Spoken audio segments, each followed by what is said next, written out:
Madame, mademoiselle, monsieur, merci d'être avec nous pour cette émission spéciale consacrée au premier tour des élections législatives. Nous sommes ensemble pour plusieurs heures et nous allons essayer d'être le plus complet possible. Dès 20 heures, nous vous donnerons de premiers résultats sur les 4 circonscriptions vosgiennes et nous enchaînerons avec un premier débat. Il y en aura plusieurs au cours de cette soirée. Voilà Jean-Marie Lalandre qui nous rejoindra sur ce plateau pour la fin d'émission vers 22h30 et je peux vous donner le résultat définitif de la... non, c'est encore un résultat partiel, première circonscription, donc c'est des résultats s'affinent. Michel Henrich 41,46%, François-Xavier Huguenot 20,31%, Jordan Gross-Cruciani 15,35%, Gilles Bilot, Europe Écologie et les Verts, candidat officiel du PS 13,67%. Vincent Géin 4,66%. Voilà pour cette première circonscription. Nous ont rejoint sur ce plateau Éric Defranoux pour NPA, Emmanuel Thiebaud pour AEI et Océane Parmentelot-Alan pour les jeunes centristes. Éric Defranoux, une première réaction par rapport aux premiers résultats qui sont tombés? Les premiers résultats, c'est qu'il va y avoir encore que des députés PS et UMP à l'Assemblée nationale. Il y aura certainement que des notables, encore une fois. Mais nous, on pense qu'il y aura un troisième tour social, notamment avec tous les plans de licenciement qui vont débouler sur les Vosges. Il y a eu chez Ebir la semaine dernière, la CIMEST, TRW. Et c'est là qu'il va falloir être dans l'unité pour défendre ces emplois. Alors c'est vrai que par rapport aux sondages qui sont faits par rapport à au moins par rapport à ce gouvernement, on veut dire que quand on demande si pour le moment ce gouvernement peut éviter un grand nombre de plans sociaux, je veux dire que les gens disent oui. Enfin, il y a quand même une aversion, une tendance qui a été prise avec des décisions des ministres qui n'avaient pas encore de majorité là. Oui, mais on verra dans les jours qui viennent, mais pour l'instant on en est là et je pense que les plans sociaux, il va falloir les combattre dans l'unité la plus grande possible pour pouvoir faire gagner et que les gens gardent leur emploi. Jocelyne Parmentelot-Alan, pour le nouveau centre, c'est pas une victoire, on veut dire que c'est encore un peu juste. Non, c'est encore un peu juste, mais on note d'abord 2,25 sur la 4e circonscription, donc c'est quand même le plus gros score des centristes sur les Vosges. On note aussi au niveau national quand même les mêmes résultats partout. Je pense qu'il y a eu un amalgame, on a voulu créer l'Union des centres, il y a eu un amalgame sur le vote personnel de François Bayrou. Je pense que ça a quand même pas mal... ça a créé une difficulté supplémentaire aux centristes dans un contexte déjà de bipolarisation. On voit que partout c'est gauche-droite, FN, et je pense que oui, la voie centrale n'a pas su trouver sa place et que c'est bien dommage, mais on va continuer, on ne perd pas espoir. Quand on a des idées et des convictions, on va jusqu'au bout. Emmanuel Thiebaud, cette bipolarisation aussi, vous l'avez ressentie et elle se traduit aussi par ce résultat? Tout à fait. De toute façon, l'Alliance écologiste donc, se situe en dehors des clivages droite-gauche. Dans tous les cas de figure, que ce soit la droite ou la gauche, nous aurions été et nous sommes dans l'opposition. Et effectivement, je pense que ni la droite ni la gauche ne vont proposer de solution à la crise. Mes collègues viennent de dire effectivement les craintes pour les plans sociaux, pour le chômage, pour l'emploi. C'est une de nos priorités au niveau de l'Alliance et on avait des propositions concrètes à faire. Et vu nos résultats, je pense qu'on risque de prendre effectivement un tas de licenciements économiques ou de fermeture d'entreprises dans les temps qui vont arriver très rapidement. Est-ce que vous donnerez des consignes de vote précises pour le deuxième tour? De toute façon, je dirais c'est blanc bonnet, bonnet blanc dans les deux cas. Après, je privilégierai quand même le candidat local. Je dirais, c'est juste à titre personnel, parce que les consignes, je pense que les électeurs sont libres de leur choix. Après, j'ai mes sentiments par rapport aux gens de terrain présents ou ceux qui sont absents régulièrement du secteur. Alors, la même question se pose pour la candidate du nouveau centre ou du centre. Est-ce qu'elle va se désister, Jocelyne Alan, pour Jean-Jacques Gaultier? Alors, d'abord, deux points. On n'est pas propriétaire des voix. Chaque électeur peut voter en son âme et conscience. Chacun doit voter pour le candidat qui peut apporter quelque chose sur la 4e circonscription. Pour notre part, on n'a pas consulté les militants. Ce soir, on fait une consultation pour pouvoir après choisir tel ou tel candidat. Bon, une chose est sûre, on ne votera pas pour la candidate FN, même si elle se maintient, ça c'est sûr. Mais pour l'instant, on ne peut pas dire qu'on soutient tel ou tel candidat. Il faut une consultation. Voilà, je vous propose une toute petite interruption et d'écouter Jacques Pierre, vice-président du Conseil général. Tout de suite, Jacques Pierre. Jour, il y a une prime au sortant. Voilà, bah ça, on en discutera dimanche prochain de cette prime au sortant. Nous a rejoint sur ce plateau Claude Denisot pour Debout la République. Alors, avant que vous n'arriviez, on parlait de bipolarisation qui est de plus en plus accentuée et qui, je veux dire, empêche l'expression peut-être pour certains partis. Vous avez ressenti la même chose sur le terrain? Oui, bien sûr. D'abord, bonsoir, mais je tenais avant toute chose à remercier les Vosgiennes et les Vosgiens qui ont porté leur suffrage sur ma candidature. C'est vrai qu'il est difficile, et on le constate même par médias interposés, même de pouvoir exposer ses idées. Donc, quand vous dites bipolarisation, je crois qu'on est vraiment dans le vif du sujet. Donc, nous sommes un jeune parti, je le rappelle, qui a moins de 5 ans d'âge. Donc, je dirais pour ma part, objectif atteint, puisque, bon, il faut, vous le savez, c'est comptabiliser, disons, 50 circonscriptions de plus de 1%. Bon, objectif atteint pour ma part, bien que c'est toujours insuffisant. Et je le regrette encore vivement parce que j'en avais fait le slogan de ma campagne sur les pas de Philippe Séguin j'avais une réflexion du député sortant, Michel Henrich, qui me disait, sous forme ironique, qu'il ne me savait pas si proche de Philippe Séguin. Ben, je pense que c'est l'actualité qui a ramené Philippe Séguin dans la hauteur, parce que la crise économique, il y a 20 ans, il la prédisait. Donc aujourd'hui, c'est bien le débat que j'aurais voulu peut-être un peu apporter à l'image de Nicolas Dupont-Aignan.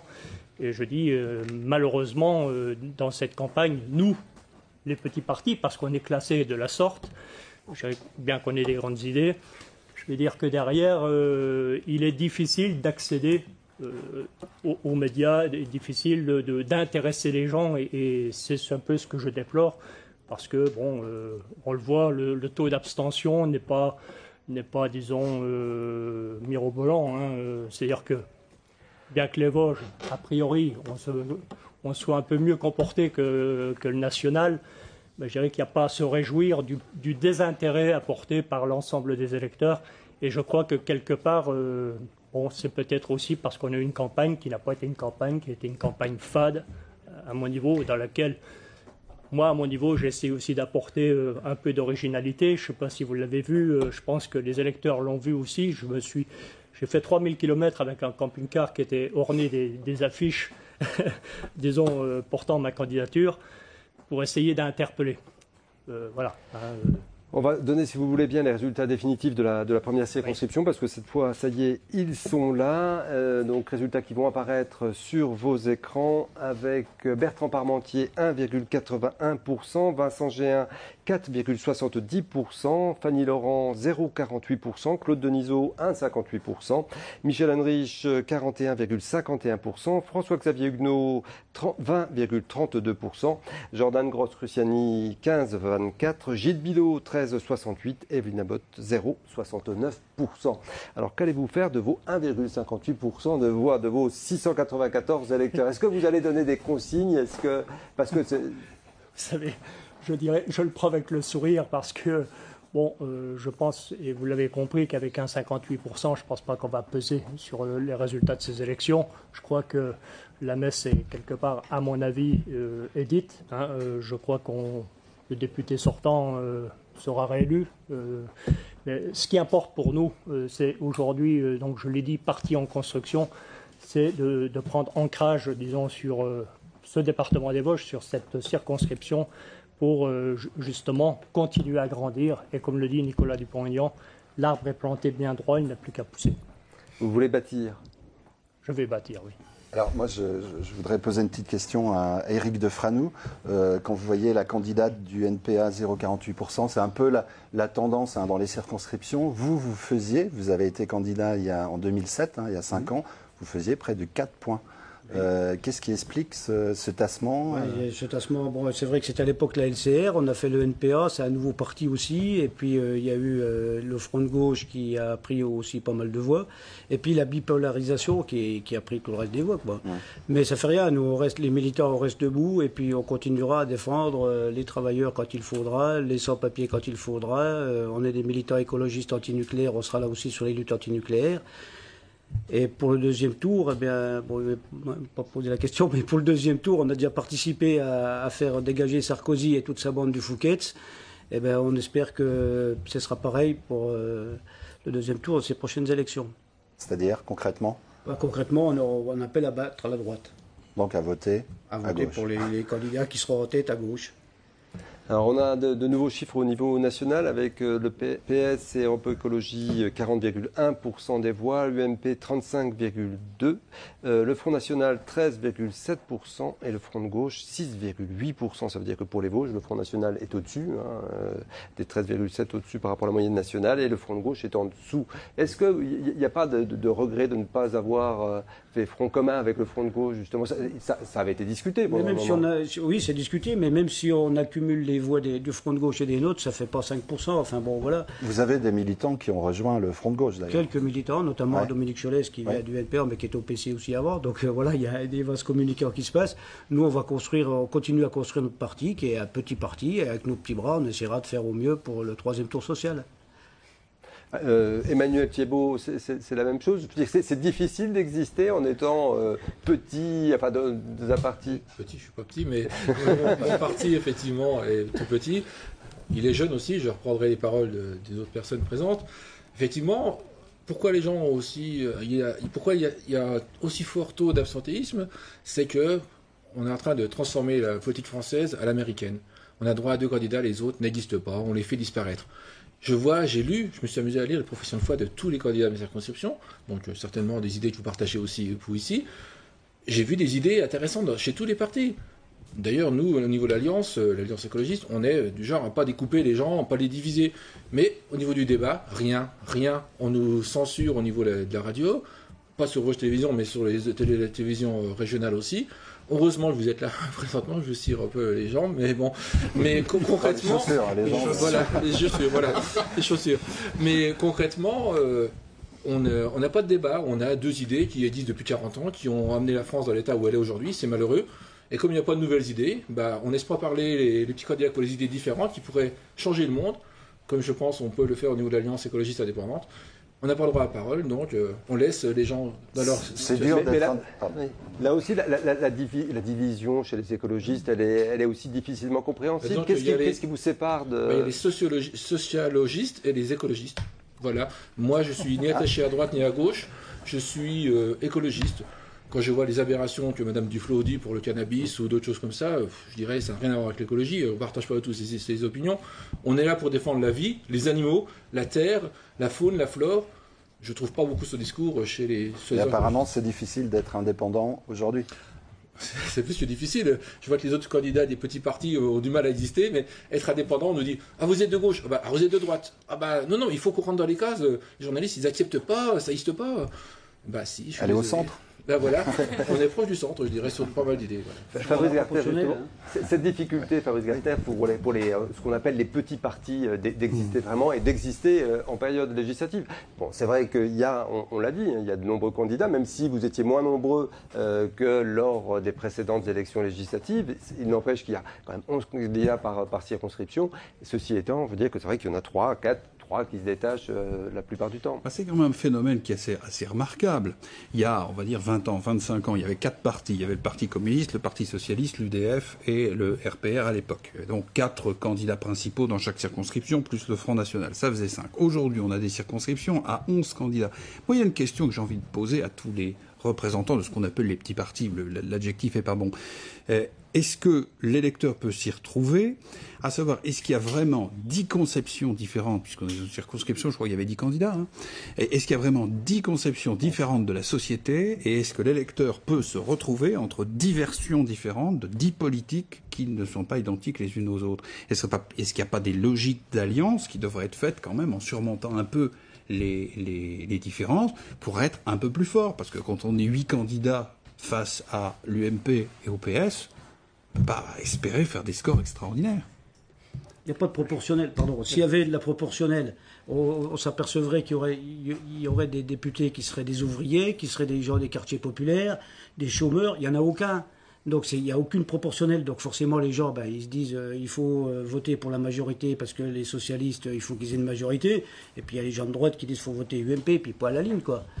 S'il y avait une proportionnelle intégrale, ça changerait énormément les résultats des candidats. Je ne partage pas tout à fait votre avis. Moi, je pense que c'est une élection à 2 tours. Donc forcément, ce premier tour, il doit être justement le tour de débat des idées et ainsi de suite.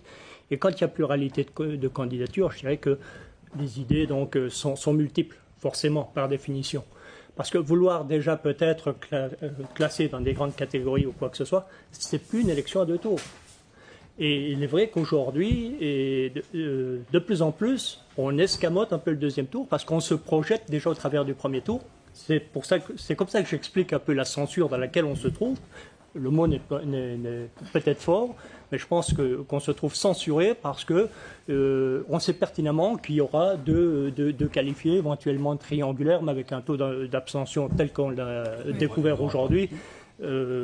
Fallait vraiment. Oui, mais c'est ça qui est un peu étonnant. On pourrait se dire qu'avec ce nombre de candidats plus important, on devrait avoir une mobilisation plus large de l'électorat. Illisibilité qui se désintéresse complètement. Et on peut voir aussi que dans les Vosges, je crois, j'ai vu quelques chiffres avant de venir, les jeunes ne sont pas allés voter par rapport aux présidentielles. Donc je pense que les législatives attirent moins du fait qu'il y ait 11 candidats directement. Sachant que nous, on a prôné l'alliance au centre. Il n'y a pas eu 3 candidats au centre. Il y aurait pu avoir Alliance centriste, Modem, Nouveau Centre. Nous, on a déjà fait l'union au départ. Donc il y avait un candidat ou une candidate centre. Justement, on sclérose tellement l'opinion, on les habitue, on les formate, on leur apprend. Il y a UMP, PS, le reste, c'est des petites broutilles différentes et tout. Il n'y a pas d'autre vision de la société. Alors, les autres candidats, ils arrivent, tiens, ils apparaissent les législatives, bon, ils vont partir, ils seront plus leur deuxième tour, et puis c'est tout. On les écoute même pas, on leur laisse rarement la parole, et quand on leur laisse la parole, c'est souvent après les élections, mais malheureusement, on nous a tellement sclérosés sur 2 discours stéréotypes qui arrangent tout le monde, ils sont faciles à comprendre, et pas d'idées nouvelles qui pourraient changer la société. Donc les petits candidats, on essaie de les faire taire, et on ne nous donne pas la parole. Et puis comme nos moyens financiers de propagande sont largement inférieurs à ceux de nos candidats, je ne citerai pas les tracts que j'ai dans ma boîte aux lettres, vous un peu de ma part, j'ai pas les moyens de le faire, puis écologiquement parlant, je trouve que c'est pas terrible. Donc voilà, on sclérose, on limite, on formate les gens, ils n'ont pas la liberté de penser. Et tout le monde n'a pas de camping-car aussi, c'est vrai. Il y a aussi des consignes. Il faut avoir de l'imagination, oui, comme dit monsieur, quand on a des moyens financiers, somme toute, on va quand même pas mettre. Moi j'ai voyagé, je veux dire. Non mais c'est un mot, j'ai voyagé aussi dans l'esprit ou ainsi de suite, parce que je dirais, j'ai mené cette campagne avec la foi qui m'anime, c'est-à-dire que effectivement, on est toujours déçu d'un score quand on fait un 58, ça peut prêter à sourire. Mais je veux dire, moi je vais revenir, je pense qu'il y a une explication quand même à tout ça. Comme vous le dites, il y a une certaine lassitude. J'y ai compris des médias parce que finalement, on n'arrive plus à créer l'événement parce qu'on a une législative qui arrive 5 semaines après un événement majeur qu'est la présidentielle. Et là, quelque part, je dirais que c'est un système aussi qu'on peut dénoncer parce que je dirais que on le voit tout de suite. La tendance, c'est d'arriver, au travers de cette législative, de constituer une majorité pour le président. C'était battu et rabattu. C'est la seule idée qui a émergé au travers de cette campagne, une majorité pour le président. Je vous interromps juste parce que c'est vrai que dire que les médias sont souvent mis, dire que seulement Jean-Luc Mélenchon par exemple, on peut pas dire que c'était un candidat qui a été mais ceci étant, il ne sera pas au deuxième tour. Voilà. Donc ça veut dire que ça montre quand même que même si on a une visibilité, même si on peut s'exprimer, ça ne fait pas tout. C'est important, je vous le concède, c'est vrai que le débat d'idées est important, mais ça ne fait pas tout. Mais Jean-Luc Mélenchon reste dans l'esprit de la gauche et du Parti communiste, ce que j'ai compris, d'après ce que j'ai lu des tracts, donc il n'y a pas vraiment de révolution. Le Parti communiste existe depuis très longtemps, depuis même avant la Seconde Guerre mondiale. Voilà, merci pour l'évasion. Donc il n'y a pas de scoop à découvrir aujourd'hui. Par contre, je reviendrai sur le propos de monsieur. On a eu une campagne présidentielle qui a duré plus d'1 an avec des primaires et autres. On nous a rabâché fatigués pendant des semaines, des mois, une année complète. On arrive encore un mois de plus. On en a marre, les gens ils saturent, je pense. On peut noter aussi qu'il y a eu des consignes des grands partis pour le vote utile. quand on voit les scores de l'UMP et les scores du PS, il y a forcément eu des consignes de pas... c'est-à-dire que si des personnes savent qu'au deuxième tour, ils votent PS, et s'ils veulent voter par exemple Front de Gauche, on sent qu'ils ont voté directement utile, puisque Mélenchon est en dessous de 10, et là, je crois que tous les candidats Front de Gauche sont en dessous de 5. Donc on peut voir aussi que les gens ont voté pour une personnalité présidentielle et pas forcément pour un parti aux législatives.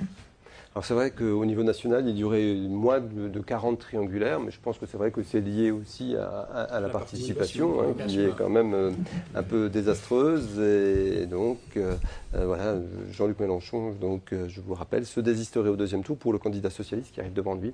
Ça se joue à une centaine de voix. Je vous propose tout de suite, il est 21h, de retrouver les résultats complets de 3 circonscriptions vosgiennes. On commence avec la première circonscription des Vosges. Et on débute avec Bertrand Parmentier, 1,81% des voix. Vincent Géhin, 4,70%. Fanny Laurent, 0,48% pour NPA. Claude Denisot de Boulevard République, 1,58%. Michel Henrich, UMP, 41,51%. François-Xavier Huguenot, Divers Gauche, 20,32%. Jordan Gross-Cruciani, 15,24%. Gilles Bilot, Europe Écologie Les Verts, ayant l'investiture PS, 13,68%. Evelyne Abot, 0,69%, avec une participation de 58,86%. On passe à la troisième circonscription avec Dominique Cholez, 3,20% des voix. Frédéric Dubuis, un nouveau souffle, 1,66% des voix. François Grémier, Modem, 1,63%. François Vanson, député sortant UMP, 40,63%. Béatrice Leténier de Boulevard République, 0,86%. Sébastien Bouvier, NPA, 0,85%. Claire Schaff, MEI, 1,73%. Élise Calais, PS, 34,53%. Bernard Bazin, 0,17%. Denise Dusselman, Lutte ouvrière, 0,41%. Rachel Sembark, pour le Front National, 14,32% et une participation de 61,67%.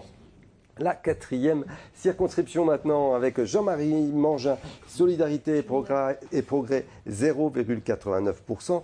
Francine Gay, NPA, 0,34%. Maurice Collat, Parti ouvrier indépendant, 0,49%. Jocelyne Allan, 2,25%. Florence Lamaze, Europe Écologie Les Verts, 3,09%.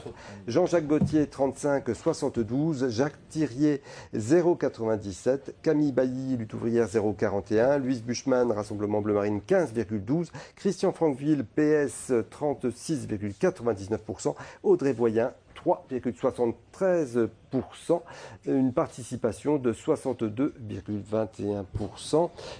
Et on attend bien sûr, comme d'habitude, les résultats de Saint-Dié. Mais c'est une habitude d'élection en élection. Nous attendons toujours, ce sont toujours les derniers résultats à arriver. Il faut passer le col. Il faut passer le col et voilà. Je vous propose, si vous le voulez bien, d'écouter tout de suite quelques réactions. Une première réaction de Michel Henrich. Tout de suite. Voilà, des propos recueillis par Ludovic Bisidia et vous aurez rectifié de vous-même. Le premier interlocuteur était bien sûr Jean-Pierre Moineau. Alors, nous sommes mauvais an, nous annoncions une attente par rapport à Saint-Dié. Et ben voilà, il suffit de demander, ils arrivent. C'est quand même magique. Hein. Résultat définitif donc de la deuxième circonscription des Vosges, avec en tête Jack Lang, 43,45% des voix, devant Gérard Cherpion, 32,78%, Jean-François Jalque, 14,23%, vient ensuite Sandra Blaise, 3,70, Fabien Nisgoda, 2,69, Emmanuel Thiebaud, 0,95, j'ai oublié Jessica Henriot à 1,30, Jacques Ballu, 0,53 et France Ballet, 0,37%. Claude, un commentaire sur ces résultats définitifs? Un commentaire, c'est bien sûr la percée de Jack Lang, hein, qui arrive largement en tête et qui peut compter, d'après ce qu'on a entendu durant ce début de soirée, qui peut compter sur des désistements à gauche et qui devrait théoriquement l'emporter et battre le député sortant Gérard Cherpion dans 8 jours. Mais ça reste très très serré quand même, puisqu'on sait aussi que les électeurs du Front National, ne sont pas toujours... voilà, je veux dire que ce partage entre les différents candidats... Cela dit, Jack Lang arrive en tête et donc devrait bénéficier de cette impulsion du premier tour. Un commentaire sur ces résultats, sur cette deuxième circonscription Sur Jessica Henriot, qui faisait partie donc, du Rassemblement des Centres, c'est une première élection pour elle, donc je pense que, enfin, je ne sais pas particulièrement sur cette circonscription, mais elle a fait du terrain et elle s'est vraiment battue pour les valeurs centristes. J'ai pu voir son tract de campagne. C'est un peu décevant, mais c'est une première élection. L'important, c'est de participer. Et puis, je pense qu'il y a tout à reconstruire. Quand on est à ce score-là, on peut que tout reconstruire. L'important, c'est de participer. L'important, c'est aussi de dépasser 1% des voix. On peut rappeler, Fabrice Gartner, en quoi c'est important. On parlait de financement tout à l'heure, vous parliez de financement. C'est vrai que cette importance de dépasser 1% dans 50 circonscriptions, c'est primordial pour les partis. Oui, parce qu'il y a un financement des partis politiques qui vient de l'État et qui est versé, entre autres, à raison, ça doit être à peu près 1,70 € par voix. Pour chaque 63, voilà, par voix pour chaque parti qui dépasse 1% dans plus de 50 circonscriptions. Donc l'enjeu est quand même de taille parce que c'est une des rares sources de financement pour les partis politiques qui n'ont pas d'élus et qui ont du mal d'en avoir à cause du système électoral qu'on a décrit. Évidemment. Oui. Et on peut rappeler que pour un député élu, c'est 42 000 €. 42 000 € par député élu, oui. Donc là, c'est vrai que là aussi, même pour les grands partis, ce sont des ce sont des choses qui sont très importantes. C'est vrai que ça fait partie d'une stratégie pour un parti, pour Debout la République. C'était important aussi qu'il y ait ces candidats. C'est un enjeu majeur. Outre la réélection de Nicolas Dupont-Aignan, pour lequel je n'ai encore pas de nouvelles. Nous n'en avons pas non plus, je ne peux pas vous en donner. Mais il serait bien dommage qu'un tel député, que l'Assemblée nationale soit orpheline d'un tel député, je le déplorerais. Mais enfin, je pense que je ne me fais quand même pas trop de soucis quant à sa réélection. Peut-être pas au premier tour comme bon nombre, mais je pense que voilà, c'est un homme droit, comme l'a été Philippe Séguin, sincère et je dirais qui a la foi chevillée au corps. Question que je pose à Fabrice Gartner. Est-ce que ce système de financement n'explique pas en partie le caractère un peu pléthorique du nombre de candidats ? C'est certain, oui, bien sûr, puisqu'il faut faire des voix pour avoir des financements politiques. Ce qui est d'ailleurs d'autant plus paradoxal qu'on pourrait quand même prévoir des financements avant d'avoir les voix, parce que financer une campagne électorale sans avoir eu de voix et, le cas échéant, attendre le résultat pour en avoir, c'est quand même un système qui est bizarroïde. On a un système de financement qui est curieux. Ça, il faut reconnaître que c'est une particularité nationale un peu extraordinaire. C'est vrai que vous avez financé votre campagne. On a une partie au niveau du Parti national qui a financé les affiches nationales, les tracts. Après, tout ce qui est local, les déplacements, tout le reste, on a collé nous-mêmes nos affiches. J'ai collé avec ma femme, mon fils et ma belle-fille les affiches. Effectivement, tout le reste de la campagne, les réunions publiques et autres, on limite avec nos petits moyens de petits employés, donc très limités. D'autant que l'État ne rembourse les frais de campagne pour le coup, à hauteur de 47,5%, que aux candidats qui ont dépassé 5%. Oui. Donc vraiment, quand on voit les résultats aujourd'hui, il n'y a pas beaucoup de candidats qui vont avoir des remboursements de frais de campagne. Oui, c'est vrai que ça va être quelque chose. Je vous dois tout de suite une excuse, je veux dire que c'est le direct, donc nous n'avons toujours pas les résultats de Saint-Dié. Oh, je suis désolé. Les résultats que j'ai donnés tout à l'heure étaient ceux de Saint-Dié-Ville et non pas de la deuxième circonscription complète. Donc vous allez encore pouvoir gagner quelques voix. Donc il faudra prendre en compte mon analyse sur la ville de Saint-Dié. Je l'attends avec impatience. Si vous voulez, je me permettrai une réflexion un peu politique par rapport à la deuxième circonscription, parce que vous l'avez constaté, Debout la République n'a pas présenté de candidat sur cette deuxième circonscription. Et c'est un choix politique que nous avons fait, parce que je dirais que, il existe des parachutages de toutes sortes ou ainsi de suite, mais je crois que c'est un peu gros. Le parachutage, excusez-moi le terme de Jack Lang, sur la deuxième circonscription, on n'a pas voulu en rajouter et c'est vrai qu'on n'a pas voulu disperser les voix et quelque part s'associer pour favoriser, je dirais, la non-élection de Jack Lang. Parce que je dirais aujourd'hui, c'est pas Jack Lang qu'on va élire, c'est son suppléant, parce qu'il y a fort à parier qu'il va retrouver un Marocain ou ainsi de suite. Et donc c'est M. Tarantola qui aurait dû se présenter. clair que la deuxième circonscription est un petit peu mise à mal avec la présence de M. Lang. Bon, il y avait des candidats locaux qui étaient prêts à s'investir au niveau du Parti Socialiste. Hein. Je ne les connais pas personnellement, mais il y a eu des dents grincées dans les tracts qu'on a pu voir, je ne reporterai pas ici. On a eu des expressions, des phrases de certains de ses compatriotes de son parti qui n'étaient pas tendres avec lui. Bon voilà, sachant qu'on connaît son taux d'absentéisme à l'Assemblée nationale aussi, on peut que juger. Ceci dit, les députés sont là pour faire les lois nationales. Donc, faut arrêter de dire je suis pour ma petite circonscription, je vais me débattre pour ma petite circonscription. On est là, les députés sont là pour ça. Je crois que la démocratie, quand même, mais pas beaucoup. La démocratie, c'est pas la caste toujours des mêmes, c'est pas toujours les mêmes. Il n'y a pas les privilégiés. Comme le souligne monsieur, nous avons voix au chapitre. Je dirais que ceux que nous représentons, ceux qui ont porté notre suffrage, ont droit à s'exprimer. Bien sûr. On a le droit d'apporter notre point de vue. Un député peut apporter de l'argent à sa région, à son département, à sa... Oui, on ramène tout l'argent. C'est pas le but de l'opération. On n'en parle pas ça, mais après, si on veut favoriser l'emploi à telle ou telle mesure, un député présent actif sur le terrain peut rapporter un peu d'argent pour favoriser l'emploi. Non, mais ça, à mon avis, c'est faux.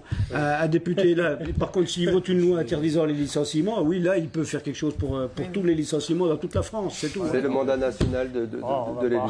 On va poursuivre cette soirée, si vous le voulez bien, pour les 4 dès demain. C'est de nouveau sur le terrain ou déjà une analyse et avant d'aller soutenir les uns et les autres, il y aura des meetings communs Non.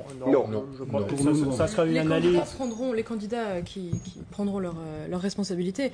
Après, au niveau des partis, je ne pense pas. On va passer la nuit à voir ce qu'il y a à faire au niveau des militants. Non, mais moi, je pense pas que. Oui, c'est vrai en plus. Je ne pense pas que M. Heinrich a besoin de moi sur son porte-bagages.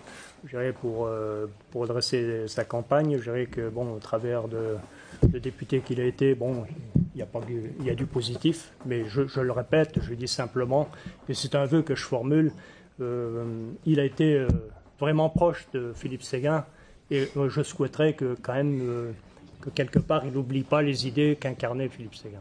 Parce que c'est quand même, disons, ces idées-là qui nous sortiront de l'impasse dans laquelle nous sommes.